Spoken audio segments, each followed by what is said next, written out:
que a gente está se encontrando, né? A gente se encontrava sem estar com os espaços acadêmicos estabelecidos, né? Sem essa institucionalidade, e agora a gente começa também a utilizar essa institucionalidade a nosso favor, né?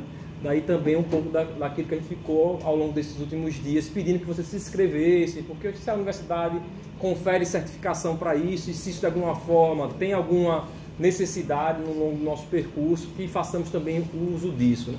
Então, não vou me delongar muito. Silvio é um amigo de longa data, a gente começou o curso junto, fomos juntos, alunos, né, do professor Caio Amado, que está ali, né? Professor, inclusive, que com muita dificuldade de convencê-lo, a gente conseguiu, em uma certa gestão do centro acadêmico, transformar o centro acadêmico em Caio Amado. Ele falou que não queria, que ia ser mais problemático para ele, mas passou, né, professor?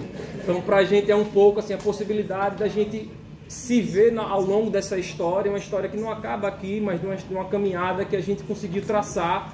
E eu digo que talvez o nosso maior legado é conseguir passar por esses processos formais da academia sem perder essa relação fraterna, sem perder essa possibilidade de trabalhar coletivamente. Em um campo que o ego, em um campo em que a vaidade, em um campo que a competição entre nós pares, é acirrada desde o início que a gente pisa aqui. Eu acho que é de importância salutar a gente poder fazer um espaço desse daqui que é entre amigos de fato, né? Então é isso. Silvio fez bacharelado em Ciências Sociais aqui na Universidade Federal do Sergipe, tinha interesse em trabalhar com questões do trabalho, ele vai falar um pouco mais sobre esse percurso, né? E aí ele faz a monografia com a professora Tâmara, né, quem acolhe o interesse de pesquisa de Silvio. Na época nós não tínhamos nenhum pesquisador aqui que trabalhasse com essa temática, né? Silvio sai daqui da graduação, vai tentar mestrado, faz mestrado na Universidade Federal de São Carlos, também na área de Sociologia do Trabalho, acaba fazendo a licenciatura na Unesp, né? Na Unesp Campus Araraquara, e depois de um tempo vai fazer doutorado na Universidade de São Paulo, na USP. Acabou recentemente o doutorado e acabou de entrar na Unicamp, né, no seu primeiro pós-doc aí. Então o Silvio está vindo, na verdade, de férias, depois de quase 2 anos sem voltar a Aracaju, e a gente, né, incessantemente nesse trabalho que a gente tenta transformar em algo mais prazeroso e que não gere valor, né, a gente traz Silvio para cá para poder conversar um pouquinho sobre a trajetória dele, sobre quais são os interesses de pesquisa dele e abrir também um pouco esse leque temático que eu acho que pode interessar a todos nós, tanto na possibilidade metodológica que Silvio, de maneira muito inovadora, traz para as ciências sociais, mas também na própria pesquisa empírica, né, de pensar o trabalho, o mundo do trabalho, e as questões que têm a ver não só com a trajetória profissional de Silvio, mas sem dúvida nenhuma com a trajetória pessoal de Silvio, né? Então, passo a palavra para você e agradeço pelo aceite. Vamos aí. Primeiro, boa tarde a todas e todos. É um prazer. Estão todos me ouvindo aí? Vocês conseguem ouvir, né? É um prazer estar aqui, retornar depois de 10 anos, porque foi em 2009, com a defesa da monografia no bacharelado, com a presença do professor Caio, que está aqui, que fico muito lisonjeado por sua presença hoje aqui, que eu fui para São Carlos tentar um mestrado, fazer o mestrado e pesquisar a sociologia do trabalho. Então, como o Everton falou e como o Léo falou, e Luigi também fez o convite e de alguma maneira nas redes falou também sobre o meu trabalho, eu queria estender esse agradecimento carinhoso e muito especial pelo convite para eu estar aqui hoje. Então, o título, como a proposta era a gente conversar e tentar relembrar esses processos ao longo, desde a graduação até a defesa no doutorado, inclusive até algumas questões que eu estou tentando trabalhar agora no pós-doc, na Unicamp, a base da minha apresentação hoje foi a minha defesa do doutorado, que seriam, e aí eu criei esse título para abrir o leque para a gente poder falar aqui hoje. O título é Experiências e Narrativas de Discriminações nas Relações de Trabalho, olhando para o social com as lentes da autoetnografia. Então a autoetnografia de partida é uma metodologia que é vista como contemporânea, mas que a sua essência e o seu eixo, que é a autobiografia, memória, reflexividade, etnografia, que é o que compõe, ela não é tão nova assim. Então, por mais que a autoetnografia seja vista como contemporânea, as bases que alicerçam essa metodologia já não é tão nova assim. E aí, eu pensando como que eu vou poder estruturar, por mais que seja uma proposta de diálogo, de apresentação dessa minha trajetória, eu pensei em construir uma linha de raciocínio, de apresentação dessa minha trajetória, ao mesmo tempo que eu ia repensando e relembrando também o que foi vivido. Então eu dei esse título, esse primeiro título dessa parte que eu vou falar, que é Trajetória de Vida, Relações de Trabalho e os Caminhos da Pesquisa Acadêmica, costurando entre o meu passado e o presente.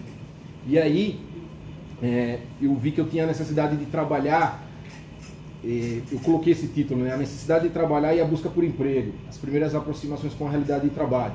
Então, antes de entrar na universidade, eu era um trabalhador da fast fashion que eu estudei ao longo desse período, desde que eu defendi a minha monografia no bacharelado. Inclusive, pesquiso ainda ela no pós-doc. Então, eu comecei a trabalhar em 2005, né? Em 2000, eu entrei como temporário, trabalhador temporário nessa empresa, e continuei trabalhando até o período de 2005, foi quando eu entrei no curso de Ciências Sociais. E essa necessidade do trabalho e a relação do curso de Ciências Sociais foi muito importante para mim, porque contribuiu para que eu conseguisse enxergar esses fatores que estão dentro das questões sociais, dentro de uma realidade social do trabalho. E essas primeiras aproximações, que dialogam com o tema, que eu falei que são as experiências das discriminações, foi o seguinte: foram os primeiros momentos que eu me deparei, que era o meu primeiro emprego, e que eu fui fazer uma entrevista de trabalho. E eu não entendia porque determinados tratamentos recaíam sobre mim.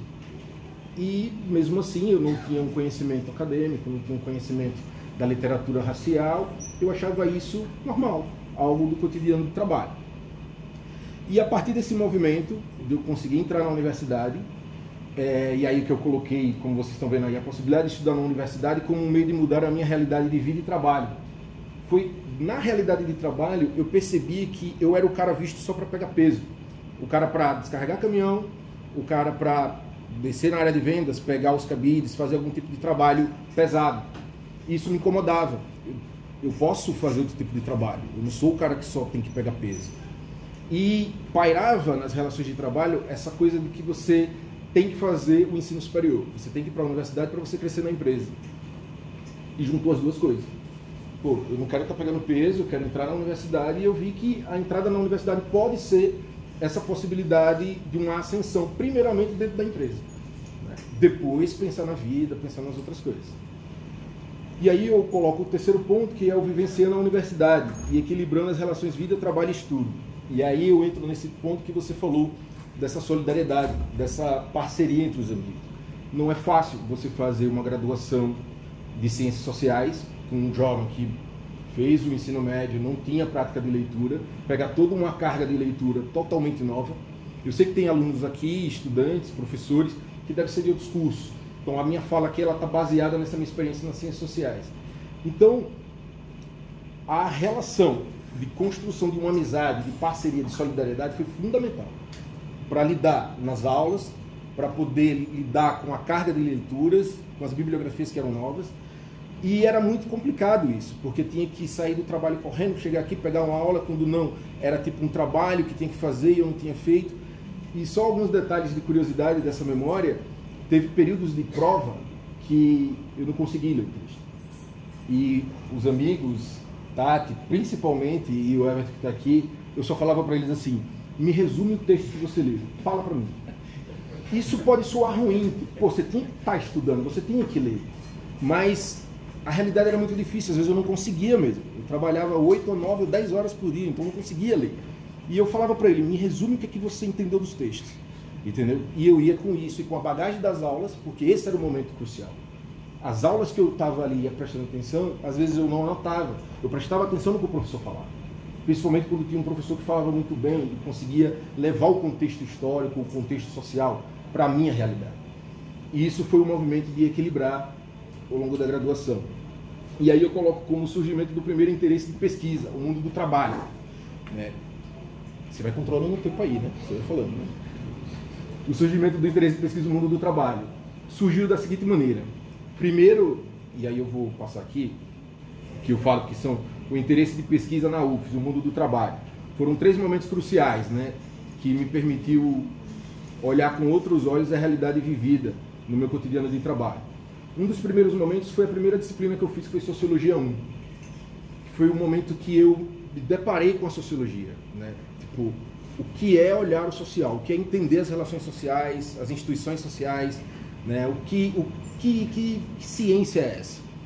E nessa disciplina e eu já estava trabalhando, né? Então eu já trabalhava quase 5 anos nessa empresa e eu tinha acabado de entrar no curso de Ciências Sociais.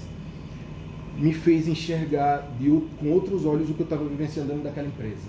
Isso foi crucial, por isso que eu coloquei esse primeiro momento de partida. E a disciplina foi com o professor Rogério Proença. Então, nos exemplos do fato social, da ação do Weber, sabe, falar sobre trabalho com o Marx, foi começando a me ligar à minha realidade de trabalho. E eu não sei se isso foi inato, se foi mais instintivo, eu sempre tentava trazer para a minha realidade de vida, porque eu estou vivendo no mundo do trabalho.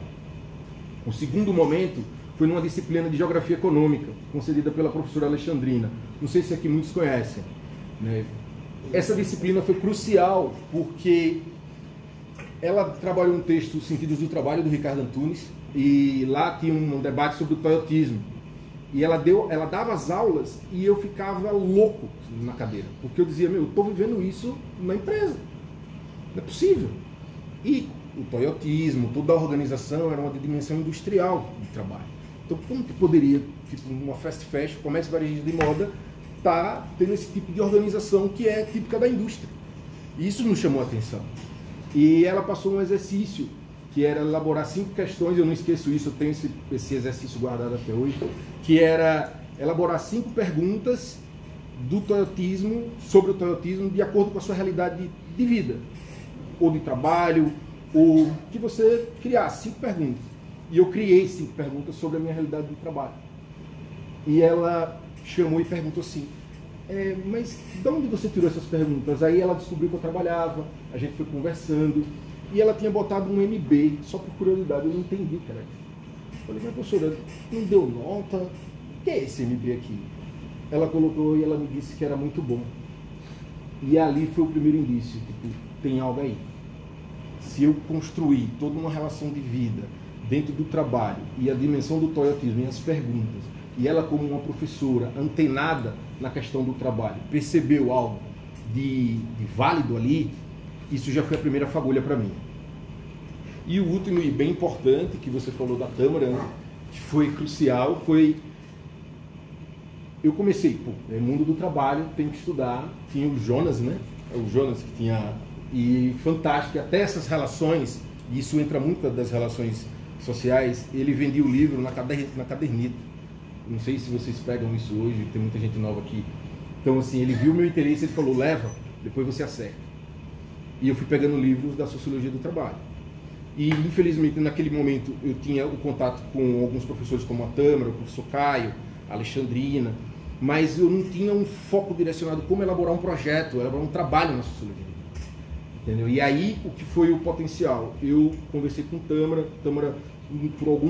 por alguma questão, ela não estava orientando, e eu trouxe tudo que eu tinha de material, desde manual do associado do trabalhador, tudo que eu podia trazer de e-mail, tudo que eu tinha que dava potência para a minha ideia de pesquisa, eu trouxe para ela naquele dia. E ela olhou e ela falou, tá, vamos, eu vou lhe orientar.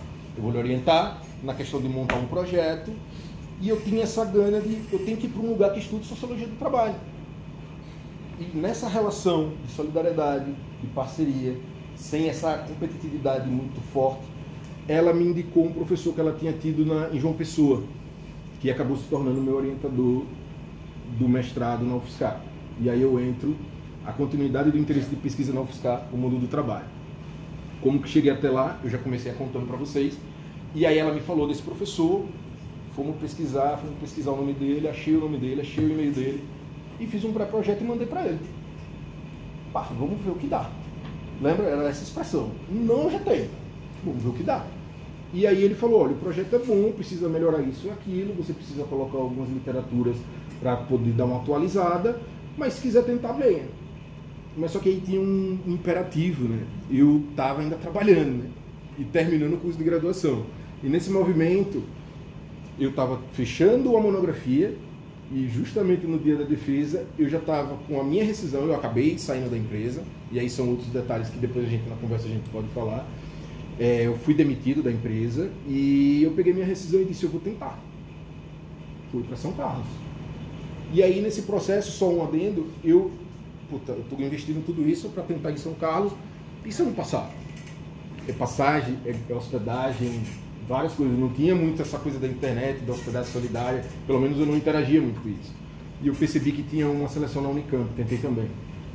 Como eu passei na UFSCar, acabou que aconteceu algumas coisas, eu não fui fazer, teve alguns problemas e eu não concluía da Unicamp, mas acabei passando na UFSCar. As principais experiências, um choque de realidade, né? Porque você passa em nono, numa seleção de mestrado, e você não tem bolsa.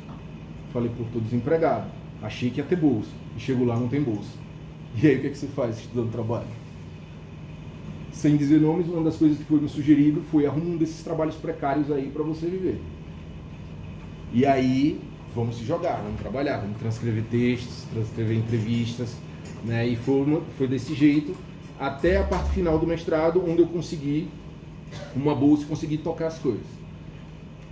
Literaturas contemporâneas, uma sociologia contemporânea, várias dificuldades de entender a articulação daquele grupo de universidade, de professores, visão de alguns professores, de alguns colegas deturpada do nordestino.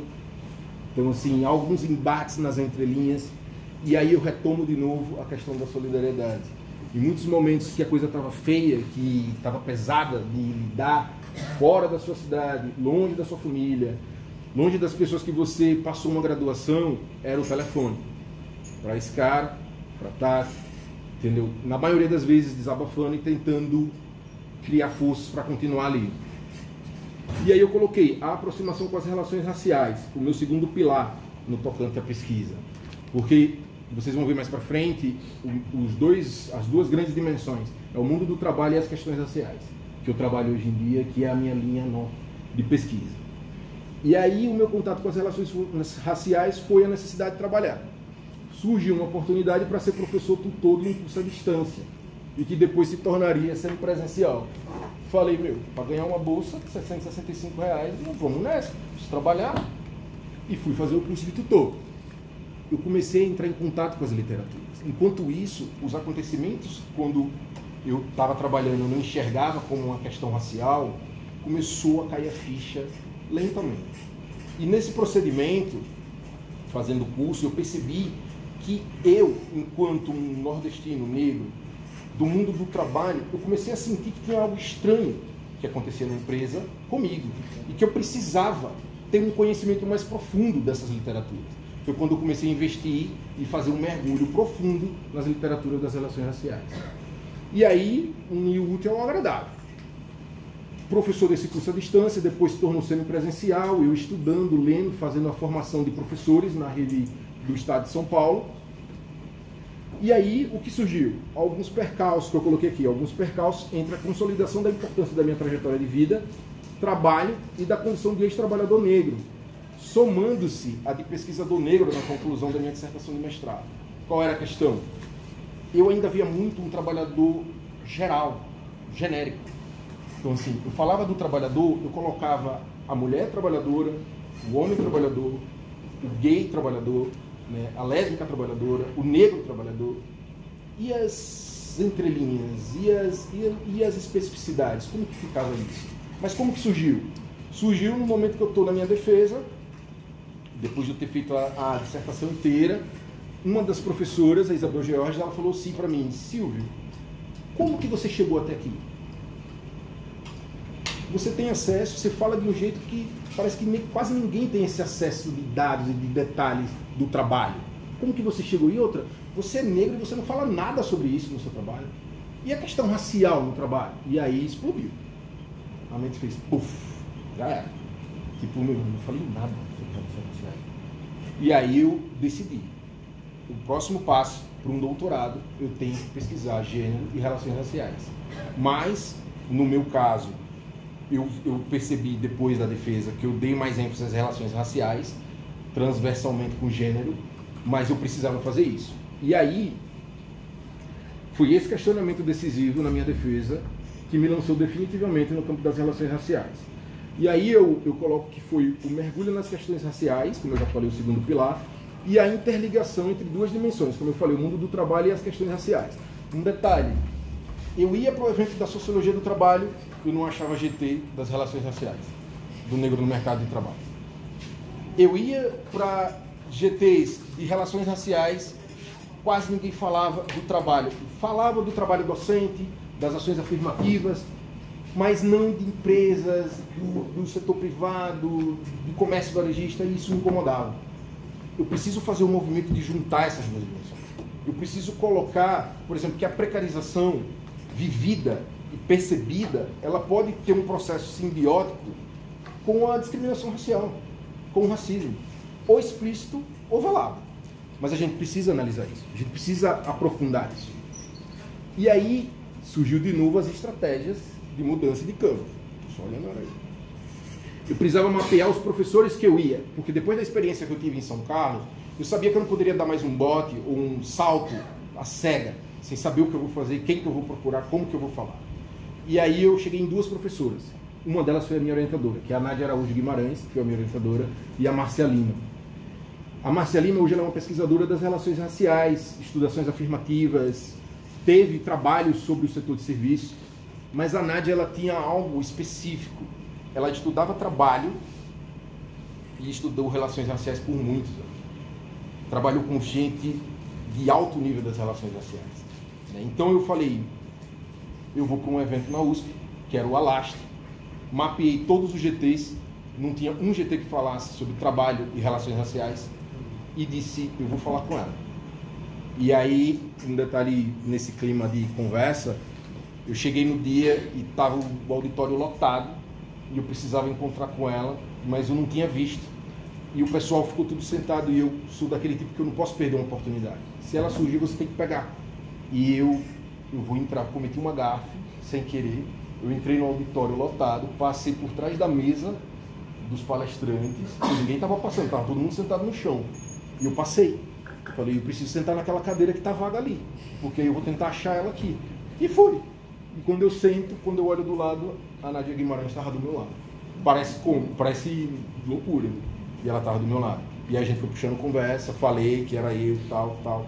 E ela pediu meu pré-projeto. E foi daí que surgiu mais uma vez a consolidação de estudar trabalho e relações raciais.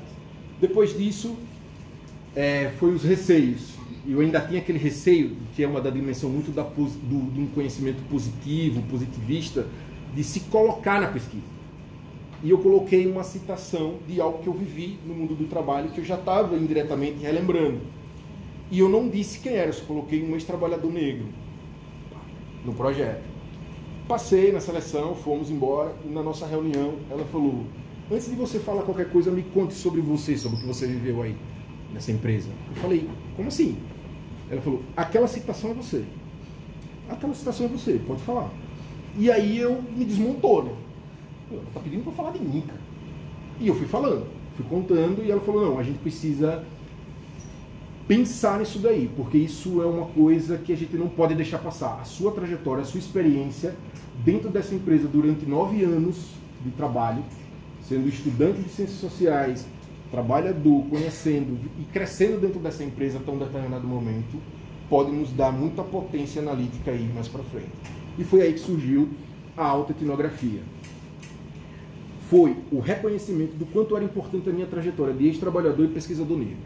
O que seria essa autoetnografia? Ela é uma metodologia que ela engloba narrativas, memória, autobiografia, etnografia, reflexividade. Reflexividade no sentido de que não é só o ato de refletir, é a reflexividade de você pensar no ir e vir os fenômenos, quando você entra num campo para pesquisar e como aquele campo também age em você do mesmo modo, entendeu? E você pensar essas conexões, pensar quando você vai etnografar, como você altera a realidade do ambiente e se colocar essas questões. Beleza, surgimos com a autoetnografia. E aí eu entro nas questões do social, porque eu pensei, beleza, eu preciso ir para algo além da minha trajetória, porque não dá para construir um pensamento crítico, dá até para construir, mas a gente precisa ter mais mais fragmentos, a gente precisa saber mais a realidade dos outros. E eu pensei, para além da minha trajetória particular, o que me levou a estudar ainda mais o mundo do trabalho e as relações raciais? A gente precisa ver o social. E os negros no mercado de trabalho? Quais são os dados? Qual é o panorama? E aí eu coloquei que, a partir de um ir e vir analítico, entre as dimensões macro e micro da nossa realidade social, principalmente quando olhamos criticamente neste social os dados da população negra e a sua configuração no mercado de trabalho, nós podemos construir ferramentas analíticas importantes para enxergarmos de maneira mais profunda e apurada as questões sociais que estão à nossa volta. E aí foi que eu comecei a perceber que existiam outras configurações do negro no mercado de trabalho que se assemelhavam às minhas. Então, e aí eu trouxe aqui para vocês alguns dados, só para a gente situar, e que esses dados foi consolidando na minha cabeça que eu estava no caminho certo, que eu tinha que investigar cada vez mais essa dimensão. Por exemplo, o trabalho é uma categoria fundamental e muito importante em qualquer sociedade. Bom, isso foi um ponto de partida desde a sociologia do trabalho, quando eu estava mergulhado. Os negros, pretos e pardos atingem aproximadamente, na atualidade, 56% da população brasileira.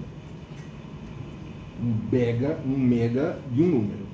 E aí, numa pesquisa realizada pelo IBGE, que se chama Características Étnico-Raciais da População, Classificações e Identidades, que foi lançada em 2013, surgiu o seguinte fato: o fator raça ou cor ainda interfere nas relações de trabalho estabelecidas na atualidade. Isso 2013.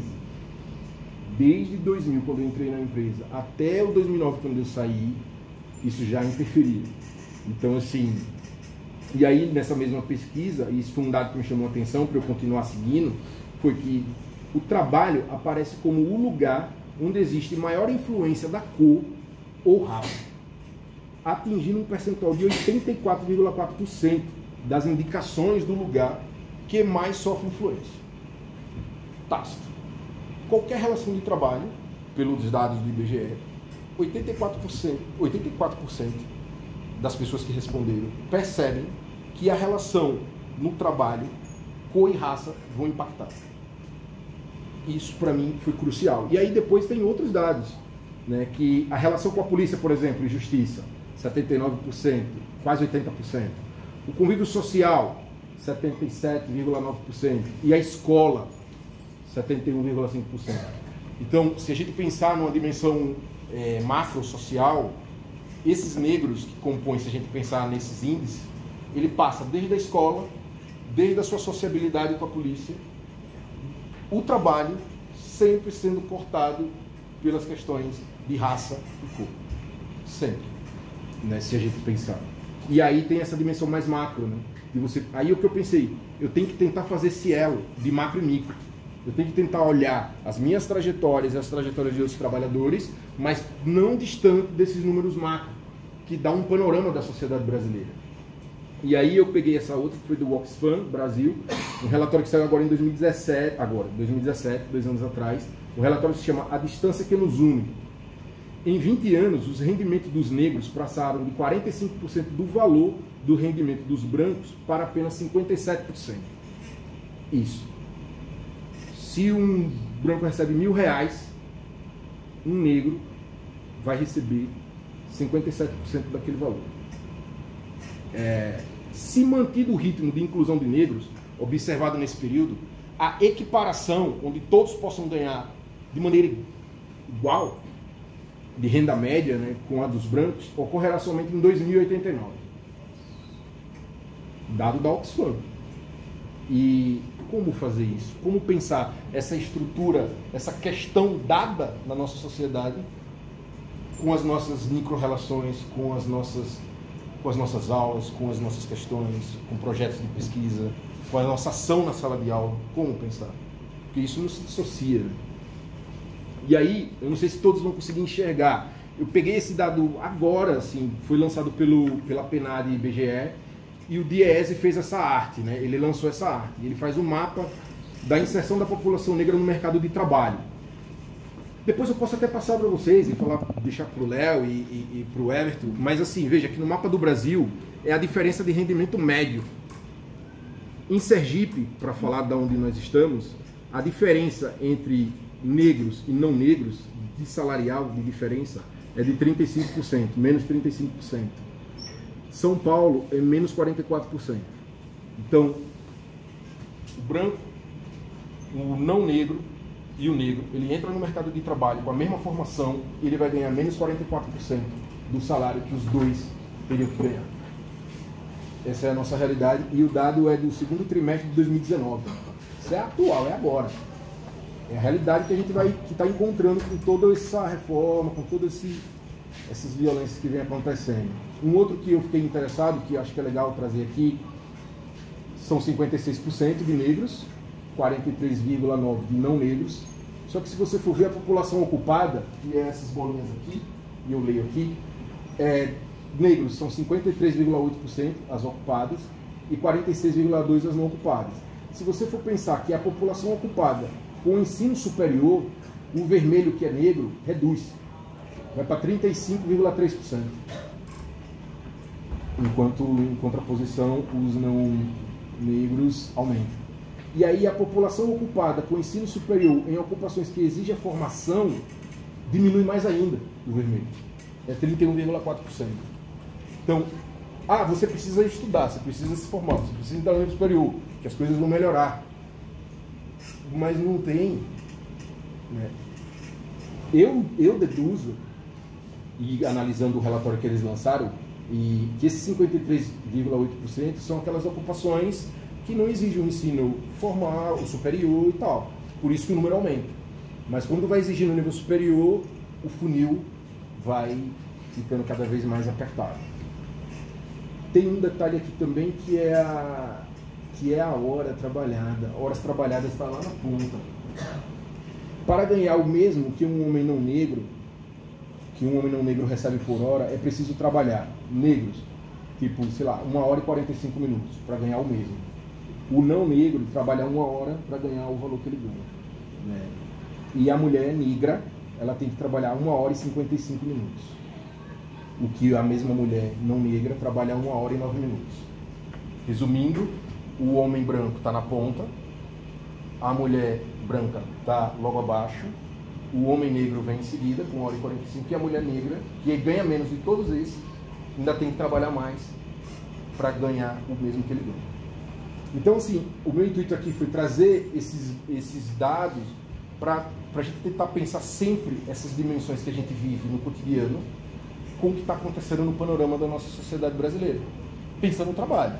E aí eu não digo que é só setor de serviços, comércio varejista. A gente pode pensar qualquer tipo de trabalho, desde o docente, do estágio, do que for.